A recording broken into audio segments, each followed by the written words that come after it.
Movie की शुरुआत होती है और हम रेड नाम के एक कैदी को देखते हैं। रेड एक बहुत ही शातिर चोर है जो किसी भी तिजोरी को खोल सकता है। हाल ही में इसने एक बड़ी चोरी की थी जिस वजह से पुलिस ने उसे पकड़ लिया और अब ये जेल में अपनी सजा काट रहा है। रेड को पूरे 5 साल की सजा हुई है। धीरे धीरे अब दिन बीतता है और 2 साल बीतने के बाद रेड के अच्छे व्यवहार की वजह से उसे प्रिजन से रिहा कर दिया जाता है। प्रिजन से निकलने के बाद रेड बहुत ही खुश होता है। रेड को लेने के लिए यहाँ उसकी पत्नी आई हुई थी जिसका नाम क्लोई है। क्लोई भी रेड को देखकर काफी खुश होती है। इसके बाद दोनों एक दूसरे के साथ घर आते हैं। यहाँ हम रेड की बेटी को देखते हैं जिसका नाम बीएट्रिस है। रेड जब जेल गया था तब उसकी बेटी बहुत ही छोटी थी जिस वजह से वो बोल भी नहीं सकती थी, लेकिन अब वो बड़ी हो चुकी है इसलिए वो अब बोल सकती है। लेकिन बीट्रिस को फ्रेंच भाषा आती है जिस वजह से रेड को उसकी भाषा समझ नहीं आती, इसलिए रेड उसे अब अपनी भाषा सिखाने लगता है। इसके बाद सीन शिफ्ट होता है एयरपोर्ट पर। यहाँ हम एक कॉन्ट्रैक्ट किलर लुक को देखते हैं जो अभी अभी अमेरिका आ रहा है। एयरपोर्ट ऑफिसर जब लुक का डॉक्यूमेंट वेरिफिकेशन कर रहा था तब उसे इस पर शक होने लगता है, इसलिए वो लुक से कुछ पूछताछ करने लगता है और बात करते समय उसे पता चलता है कि लुक एक साइको है। लेकिन ऑफिसर लुक पर कोई भी कार्यवाही नहीं कर सकता क्योंकि उसके सारे डॉक्यूमेंट कंप्लीट है। इसके बाद लुक यहाँ से निकल जाता है और सीधा पार्किंग लॉट्स में आता है। यहाँ लुक एक कार को चुराने लगता है कि तभी यहाँ पर कार का मालिक आ जाता है। वो लुक से कहता है कि तुम मेरी कार क्यों चुरा रहे हो, रुको मैं अभी पुलिस को यहाँ पर बुलाता हूँ। ये सुनकर लुक बहुत ही गुस्सा हो जाता है और वो इस आदमी का गला काट कर उसे मार देता है। इसके बाद वो फिर से कार के दरवाजे को खोलने लगता है क्योंकि अब उसे रोकने वाला कोई भी नहीं है। कार चोरी करके लुक यहाँ से निकल जाता है और वहां से सीधा वो एक बार में आता है। यहाँ हम इस बार के मालिक को देखते हैं जिसका नाम टॉम है। टॉम जैसे ही लुक को देखता है तो वो डर जाता है क्योंकि वो जानता है कि लुक कौन है और वो कितना ज्यादा खतरनाक कातिल है। लुक उसे शांत करता है और कहता है कि मैं तुम्हें यहाँ पर मारने के लिए नहीं आया, बल्कि मुझे तो बस तुमसे कुछ हथियार चाहिए। यहाँ हमें पता चलता है कि टॉम इलीगल गन्स की तस्करी करता है और ये बार उसने सिर्फ दिखाने के लिए खोल रखा है ताकि वो अपने गन का बिजनेस कर सके। इसके बाद टॉम लुक को छत पर लेकर जाता है और उसे वहाँ कुछ बेहतरीन बंदूकें दिखाता है, लेकिन लुक को ये बंदूकें कुछ खास पसंद नहीं आती। इसके बाद वो एक स्नाइपर उठाता है और सड़क पर निशाना लगाने लगता है।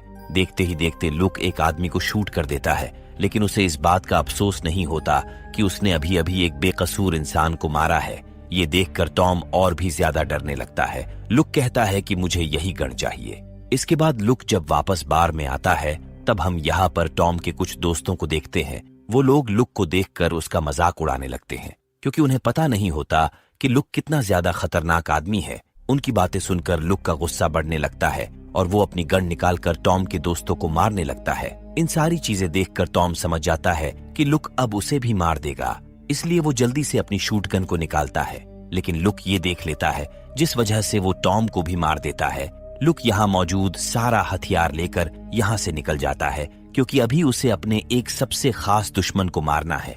इसके बाद हम रेड को देखते हैं जो अपने घर पर होता है। वो यहाँ क्लोई की बनाई हुई पेंटिंग्स को देख रहा था जिनका जल्द ही एग्जीबिशन होने वाला है। उन पेंटिंग्स को देखकर रेड को जेल की दीवारें याद आने लगती है क्योंकि ये पेंटिंग्स बिल्कुल वैसी ही दिख रही थी। तभी यहाँ पर क्लोई आती है। वो कहती है कि शाम को इन पेंटिंग्स का एग्जीबिशन है, इसलिए मैं चाहती हूँ कि तुम वहां पर जरूर आओ। तब रेड कहता है कि मुझे पेंटिंग्स की जरा भी समझ नहीं है, इसलिए मुझे वहां बोरिंग महसूस होगा। लेकिन क्लोई उसकी बात नहीं सुनती है और कहती है कि तुम्हें वहां आना ही होगा क्योंकि ये दिन मेरे लिए बहुत ही खास है। ये कहकर वो यहाँ से चली जाती है और सीधा अपने आर्ट गैलरी में आती है। वो यहाँ अपने सभी पेंटिंग्स को सेट करने लगती है कि तभी यहाँ पर गैलरी का मालिक आता है जिसका नाम डेरेक है।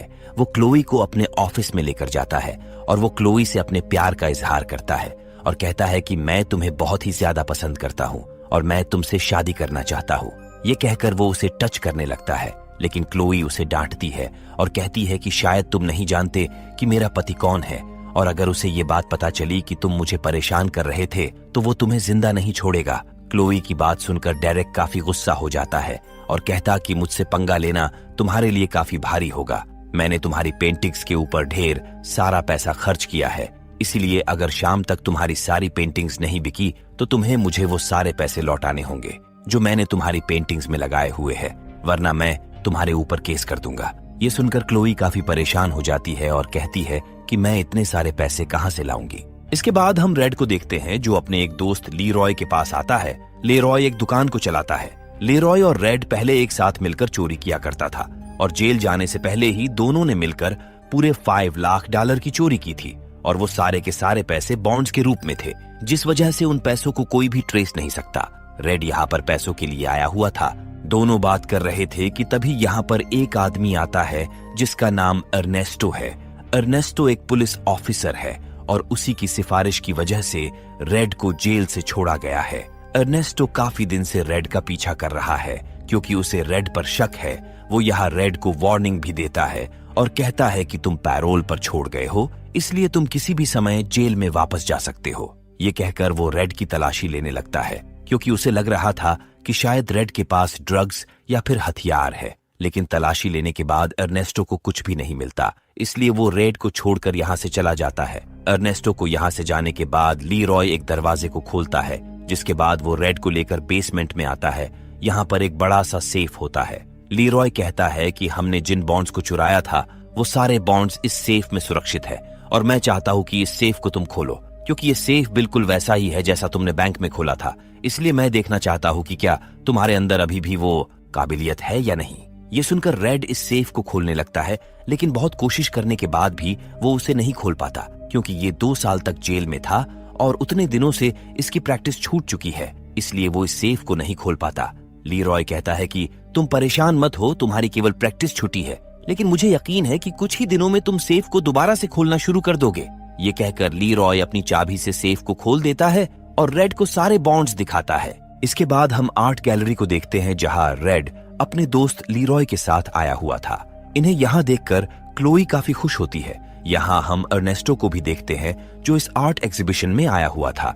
यहाँ पर आए लोगों को ये पेंटिंग जरा भी पसंद नहीं आती और वो कहते हैं कि इन पेंटिंग में कुछ भी नहीं है, क्योंकि इन पेंटिंग को देखने से उन्हें कुछ भी महसूस नहीं हो रहा है। ऐसे रिव्यू सुनकर रेड थोड़ा परेशान होता है। इसके बाद हम रेड की बेटी बीट्रिस को देखते हैं जो अपनी टीचर लोलिटा के साथ घर पर थी। अब इन दोनों के सोने का समय हो चुका था कि तभी कोई इनके डोरबेल रिंग को बजाता है। लोलिटा जब दरवाजा खोलती है तब बाहर लुक खड़ा होता है। लुक घर में आने लगता है। लोलिटा उसे रोकती है, लेकिन लुक उसकी बात नहीं मानता। लोलिटा को इस अनजान आदमी के ऊपर शक होने लगता है, इसलिए वो एक चाकू लेकर लुक को रोकने की कोशिश करती है, लेकिन लुक बड़े ही आसानी से लोलिटा को मार गिराता है। अब ये सब देखकर बीट्रिस काफी ज्यादा डर जाती है और यहाँ से भागने लगती है। लुक उसे भागते हुए देख लेता है, इसलिए वो उस पर गोलियां चलाता है, लेकिन बीट्रिस काफी दूर निकल जाती है, जिस वजह से उसकी जान बच जाती है। यहाँ हम जान पाते हैं कि लुक अमेरिका केवल इसलिए आया है ताकि वो रेड को मार सके। लुक यहाँ काफी गुस्से में होता है क्योंकि आज तक उसके हाथ से कोई भी बचा नहीं था, लेकिन आज वो एक छोटी सी लड़की को नहीं मार पाया और वो यहाँ से भाग गई। ये सोचकर लुक और भी ज्यादा गुस्सा होने लगता है और वो घर की तलाशी लेने लगता है। उसे यहाँ एक आर्ट गैलरी का एग्जीबिशन कार्ड मिलता है, जिसे देखकर वो समझ जाता है कि रेड उसे कहाँ मिलेगा। लुक यहाँ से आर्ट गैलरी की तरफ निकल पड़ता है। दूसरी तरफ हम बीट्रिस को देखते हैं जो आर्ट गैलरी में आ चुकी है, लेकिन अब यहाँ पर लुक भी आ जाता है और वो अपनी बंदूक से यहाँ पर अंधाधुंध गोलियां चलाने लगता है और जो भी आदमी उसके सामने आता वो उसे मारता जा रहा था। लोगों के खून की छींटें अब पेंटिंग के ऊपर जाने लगती है और लोग चिल्लाने लगते हैं, लेकिन लुक यहाँ पर नहीं रुकता और वो सबको मारता जा रहा था। इस जगह पर अर्नेस्टो भी था जो अपनी बंदूक से लुक को शूट करने लगता है, लेकिन लुक को अब कोई नहीं रोक सकता क्योंकि उसे किसी का भी डर नहीं होता। वो बस सबको मारना चाहता है, इसीलिए वो लगातार गोलियां चलाता रहता है। लीरॉय जो कि रेड का दोस्त था, उसे भी यहाँ पर कुछ गोलियां लग जाती है, इसलिए वो नीचे गिर जाता है। रेड कहता है कि मैं तुम्हें हॉस्पिटल लेकर चलता हूँ, लेकिन लीरॉय जानता था कि वो अब जिंदा नहीं बचेगा, इसलिए मरने से पहले वो वॉल्ट की चाबी रेड को दे देता है और अपना दम तोड़ देता है। रेड उस चाबी को लेकर अपनी पत्नी और बेटी के साथ यहाँ से भागने लगता है, लेकिन लुक उसे यहाँ से भागते हुए देख लेता है और उन पर शूट करता है, लेकिन रेड कार में था, इसलिए वो यहाँ से बचकर भाग जाता है। क्लोई यहाँ काफी ज्यादा डरी हुई थी, इसलिए वो रेड से पूछती है कि आखिर वो कौन था जो हमें मारना चाहता है। ये सुनकर रेड क्लोई को सारा सच बताता है। वो कहता है कि जब मैं अपनी आखिरी चोरी कर रहा था तब उस आदमी का भाई मेरे साथ ही था, लेकिन उस चोरी में बहुत सी गड़बड़ी हुई जिस वजह से वहां पर पुलिस आ गई और उन्होंने उसके भाई को मार डाला। लेकिन लुक को अभी भी लगता है कि उसका भाई मेरी वजह से मरा है या फिर मैंने ही उसके भाई को मारा है, इसलिए वो मुझसे अपना बदला लेना चाहता है। रेड कहता है कि लुक एक बहुत ही खतरनाक किलर है, इसलिए हमें जल्द से जल्द ये शहर छोड़ना होगा। रेड यहाँ क्लोई को उन बॉन्ड्स के बारे में बताता है जिसे इसने और लीरॉय ने मिलकर चुराया था। रेड कहता है कि वो बॉन्ड्स अभी भी सुरक्षित पड़े हुए हैं और हर जगह हमने सिर्फ अफवाह फैलाई थी कि वो सारे के सारे बॉन्ड्स जल चुके हैं। ये सुनकर क्लोई कहती है कि हमें उन बॉन्ड्स को निकाल करके उन्हें कैश कराना होगा, क्योंकि अगर हमने ऐसा नहीं किया तो मेरा बॉस मुझे जेल भेज देगा, क्योंकि आज आर्ट गैलरी की धज्जियां उड़ गई है और मेरी सारी पेंटिंग भी खराब हो चुकी है और अब केवल वो बॉन्ड्स ही है जो हमारे काम आ सकते हैं। ये सब सुनकर रेड अपनी गाड़ी लेकर लीरॉय के शॉप पर आता है। वो क्लोई और बीट्रिस को गाड़ी को रुकने के लिए कहता है और कहता है कि मैं सारे के सारे बॉन्ड्स को लेकर आता हूँ। ये कहकर वो बेसमेंट में जाता है।